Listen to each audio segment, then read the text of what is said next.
Capítulo 11. Passaram-se depois desses eventos alguns anos. Estávamos em 1957. Os Anicetos haviam voltado para o interior, depois de se ligarem por laços profundos de amizade a Amélia. Havendo a mais nova também se ressentido sobre o clima frio da capital do estado, o que lhe trouxera distúrbios broncopulmonares.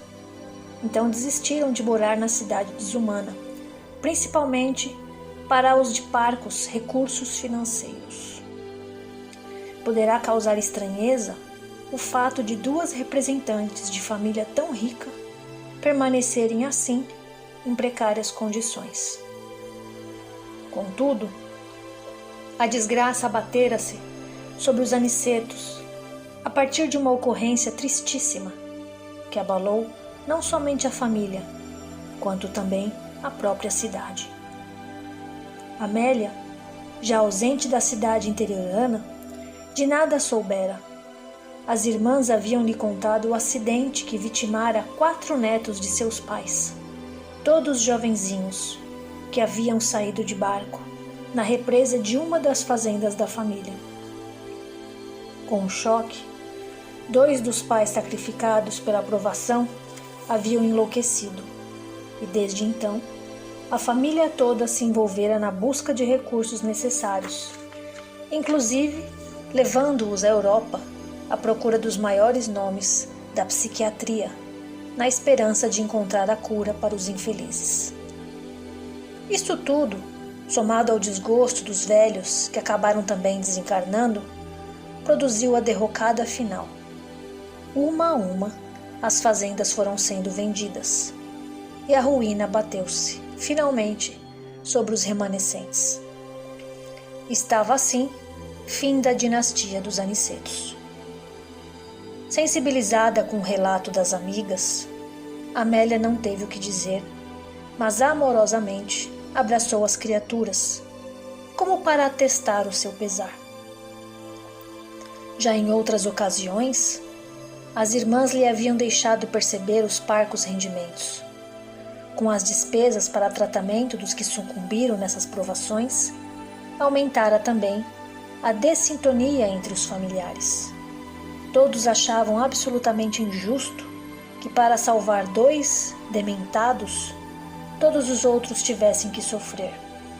Foi uma das causas que levou os velhos à morte precoce. Os mais violentos eram os genros. 2 deles chegaram ao extremo de violar todas as cláusulas aceitas pelo consenso familiar no tocante a essas despesas e tentar embargar judicialmente o pátrio poder. Partiam da justificativa de que os velhos haviam enlouquecido junto dos filhos e nada os faria demover daquela campanha insensata, através da qual se esvaía uma das mais sólidas fortunas da região, das quais eles eram herdeiros também. As irmãs choraram no ponto em que relataram o desaparecimento daquele irmão querido, cuja fotografia mantinham na sala. Os informes sobre esse desaparecimento causaram profunda emoção em Amélia. Sabe, era o caçula, bom e religioso como só ele. Saía todas as manhãs para ir dirigir o trabalho na Santa Rosa. Amélia deduziu tratar-se de uma das fazendas. Tinha uma caminhonete Ford e era um verdadeiro titã para o trabalho. A rigor, o único que se interessara de fato pela vida do campo. Havia feito um curso de agronomia e entendia muito de todos aqueles problemas. Com a voz embargada pela emoção, a mais velha interrompeu, sendo logo secundada por Lúcia. É mesmo. Até que um dia, sabe, Amélia, ele não retornou. Um soluço cortou a narrativa. Após alguns instantes, Rosa retomou a palavra. Ele costumava regressar ao cair da noite. Eram 10 horas quando resolvemos pedir auxílio aos outros jovens da família, nossos sobrinhos, que residiam em suas casas na cidade. Efetuaram buscas e terminaram por encontrar a caminhonete encostada a um barranco perto da Vila Neves, Você sabe onde fica, não é? Amélia assentiu e perguntou: vazia? Sim, nem sinal de Maurinho.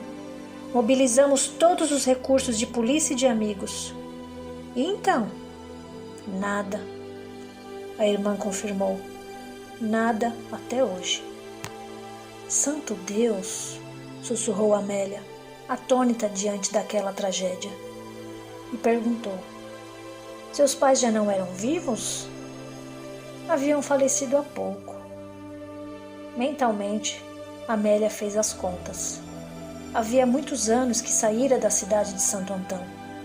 E nesse espaço de tempo, tudo aquilo acontecera, como um juízo final abatendo-se sobre aquela família. Sinceramente condoída, Amélia ligou-se mais ainda em afeto às duas criaturas. Contudo, após algum tempo, ambas lhe noticiaram com tristeza, pela quebra daquele doce convívio, a próxima mudança. Amélia sentiu a perda iminente. Durante os anos que precederam essa retirada dos Anicetos do cenário, outros acontecimentos marcaram de maneira rude a vida de Amélia. Um deles foi a perda da sogra, em 1955. Havendo conseguido viajar até Minas Gerais, onde residia seu irmão, a boa senhora resolveu prolongar ali sua estada, quando num dia ensolarado, após haver ingerido em excesso determinada guloseima, foi acometida de um mal súbito e, apesar dos socorros médicos, veio a falecer. Foi mais um golpe a atingir Amélia, quase tão grande quanto o do desencarne do esposo. Novamente perdia uma companhia preciosa. Mas a presença das amigas e conterrâneas ajudou-a muito. Atendendo a um impulso do coração, Amélia dirigiu-se às pressas para a cidade mineira, deixando os filhos com as duas senhoras.